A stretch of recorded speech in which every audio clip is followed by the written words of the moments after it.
Welcome back, guys. Today I'd like to show you my Dark Eldar fleet for Battlefleet Gothic. Having a hard time getting the bases for my epic Armageddon force done, I thought I'd just quickly jump to something which brought me into the Battlefleet Gothic game a couple of years ago. The entire force is built of Dark Eldar bits and pieces, some Eldar weapons as well. I'll show you some details and describe how I managed to assemble that lot of ships.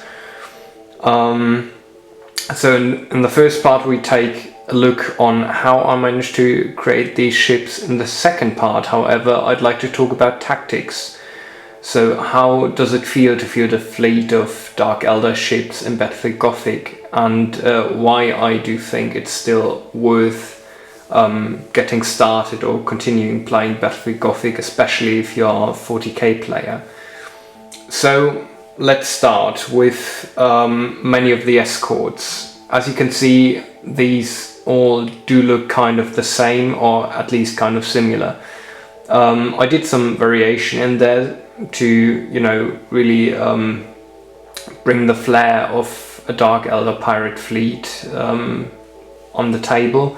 But mainly the base for most of my Dark Eldar escorts is based on the spare missiles of Razorwing jet fighters from Warhammer 40k. So this part essentially back here is the rear part of all these spare missiles, and the front part is essentially apart from a Dark Eldar pistol I just cut off and used as cockpit or whatever. You can see here in the middle there are some ships like this one, or even these here, that do look a bit different. The parts are kind of easy to see. Here's a backpack of a Dark Eldar warrior, some blades on the sides for wings or whatever, and the cockpit is from a jet bike, if I'm right. I think so. However, if you move on to cruisers, it's getting a bit more complex. Here, for example, I mixed some old Dark Eldar bits from the 90s in there as well. And you can also see some parts of a Dark Eldar Talos paint engine. And underneath you can see some Eldar weaponry as well. And in total, Dark Eldar fleet is usually composed by a lot of escorts and just a very few cruisers, which tend to be more like light cruisers in Imperial Navy or Chaos fleets. So whatever you do not need to worry to make them look the same, or make the same weaponry on these, because you usually need to end up having one cruiser for a very specific purpose in this game. And also your escorts are going to have very distinct missions during your games in Battlefleet Gothic. So coherency throughout the fleet is not that necessary. As long as you use Eldar and Dark Eldar bits, it is going to look coherent, and the paint scheme as well really makes it one thing. And there are in total 2 different ship types in Battlefleet Gothic: cruisers and escorts. However, all of these have tons of options to equip them with weaponry, from lances, torpedoes, and weapon batteries to the very unique Impaler assault module, which is unique to the Dark Eldar. So it is absolutely fine if you assemble groups of roughly comparable ships like these. This ship here and this one do not look exactly the same, but at least the long barrel of a splinter gun makes them look like one type of ship. So it is easier for your opponent and yourself to tell them apart from each other. And in total you just need a variation of different types anyway. This big ship here is, if I play the Battlefleet Gothic Armada rules, a standard cruiser. However, there are some additional rules out there for much bigger ships, really strong cruisers and also lighter cruisers. So if you want to get more different ship types into your games, you can use either these free rules out there, or you can switch to the Battlefleet Gothic revised rules, and there are different ship types in there as well. Speaking of different ship types, so as I already said, there are many different options you can have in your fleet. I usually tend to end up equipping most of my escorts with Impaler assault modules. They are kind of unique because they are really strong boarding craft, so they can move just twice, so in total 60 centimeters, which limits their range, but they are extremely powerful. So on a 2+ they succeed, on a 1+ you can't reload them, but on 2+ they succeed and you roll a 2d6 on the critical damage table, which means they can do serious harm to any cruiser and obviously destroy any enemy escort ships immediately.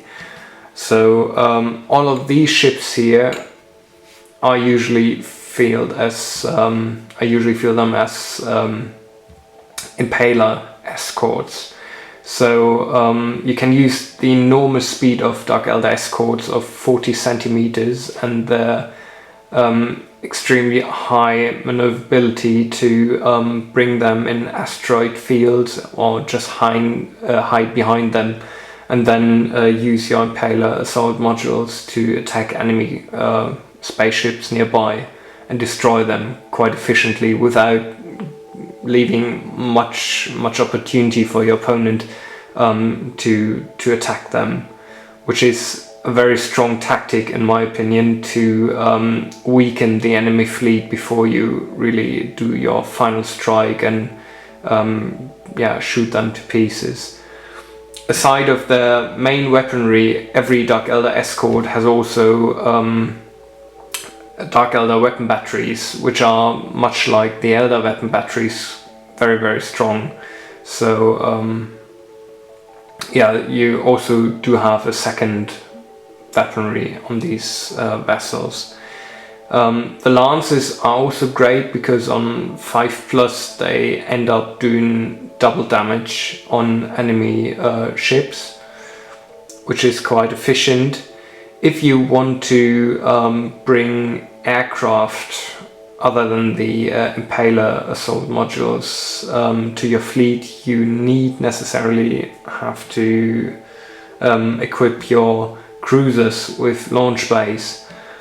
Dark Eldar flyers are roundabout as strong as Eldar flyers as well. They basically have the same rules. The only downside is you end up having way less aircraft compared to other fleets, like, well, mainly Imperial fleets relying heavily on Emperor class battleships. You will definitely have less supporting aircraft in the air, but yours are way stronger, and Dark Eldar are also great on boarding actions and other missions. So more efficient, absolutely. So I usually end up fielding these two large cruisers as carriers, this one with lances to strike down heavily armored ships, and the small one down there is usually a standard cruiser. Sometimes when I'm using a different rule set, I'm using this one for light cruiser with damage capacity 4 rules out there as well. If I do find the links, I'll put them in the text below the video. And yeah, I do end up using one squadron of Lance escorts as well. They're just very handy if you play against like Space Marines or so, and you can really crack up heavily armored targets really easily, especially if you get support by cruiser. This mix of ships is usually equipped with double weapon batteries, so they can do a lot of damage when they shoot on enemies. And as I said, the entire fleet is super fast. Also, the cruisers have movement speed of 35 centimeters, so they do get around the board very, very fast. And compared to the Eldar, you do not have to rely on the sun to increase your speed, which is quite nice in my opinion. Having a look at this cruiser again, I think this one looks quite comparable to the actual artwork, which is still in the current 40k codex, I think. Fun thing, if you compare the paint job on these models with what I'm doing with my Dark Eldar for Epic at the moment, you can really see how my how that paint scheme evolved. So back then I was basically just base coating in black and then edge highlighting slightly where, you know, like light would make that dark red glow a bit, and yeah, then in the end I just used some red wash to unify the three colors slightly more, and I think combined with the airbrush at the moment it looks just more realistic and smooth. But yeah, I mean, this paint scheme is basically 4 years old by now, I think so. And yeah, but in total you can really see how easy it is to construct these ships. 3 Eldar weapons in the middle, and then just some blades from Dark Eldar warriors, and this part is I think from new Dark Eldar barge or so. Oh, I think so, yeah. And here's another Eldar weapon. So in total it's just 4 different Eldar Warwalker weapons and some additional blades that create this model. So it is super cheap to get started. If you play 40k Dark Eldar anyway, you just end up using your leftover parts for creating an entire fleet. This fleet should be easily worth more than 2,000 points. Usually you play between 1,000 and 1,500. 2,000 points take at least 3 hours, I think, for a proper game, maybe more depending on the table size. And yeah, so if you are playing Warhammer 40k, you should really consider using your spare bits to create a Xenos fleet for Battlefleet Gothic and get your friends started as well. It is, for any Xenos fleet, super easy to do that, especially for orcs. Here's a little preview on what I'm going to show to you whenever the next video gets released. I was doing a big orc fleet some time ago, and they are really made out of scratch essentially. So most of it is plastic card, and then just some Epic and Battlefleet Gothic parts attached to it. So this is from a Chaos Cruiser sprue. These on the sides are les guns from Epic 40k Land Raiders, and then yeah, as I said, just a lot of spare bits and parts. Orcs are super fun to build. Today I would do it slightly different, adding more structure to the models itself, and definitely give them a new paint job, but you know, was really easy to paint up and back then, and yeah, super fun to do. Here's another one. I really like this, like a ram ship.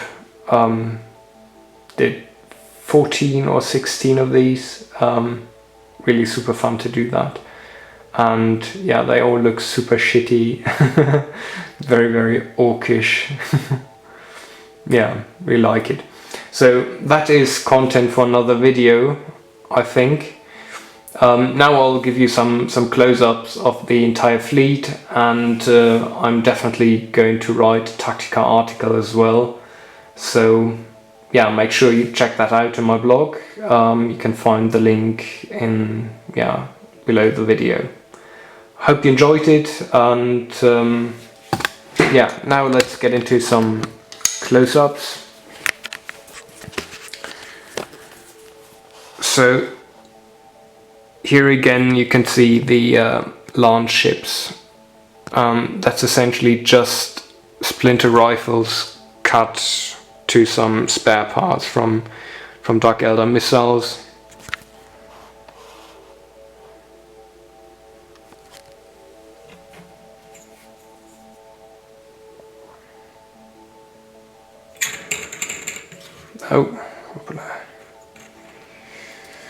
Yeah, here's again the Lance Cruiser, usually supporting actions of this support squad.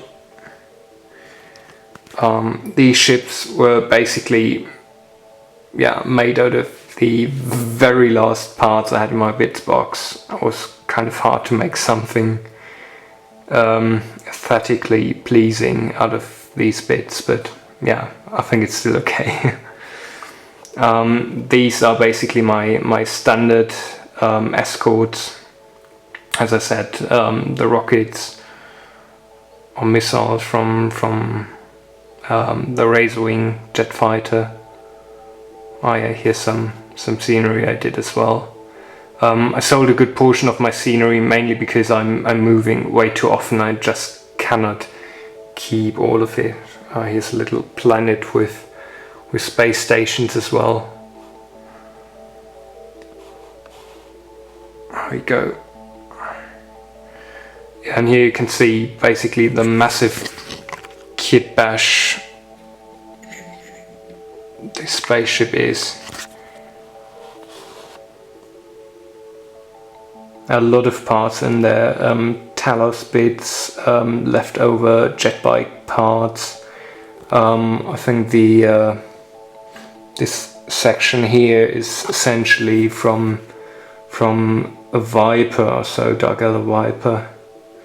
Some grenade launchers on there as well, and a lot of blades just to create that distinct shape. I like these two guys as well.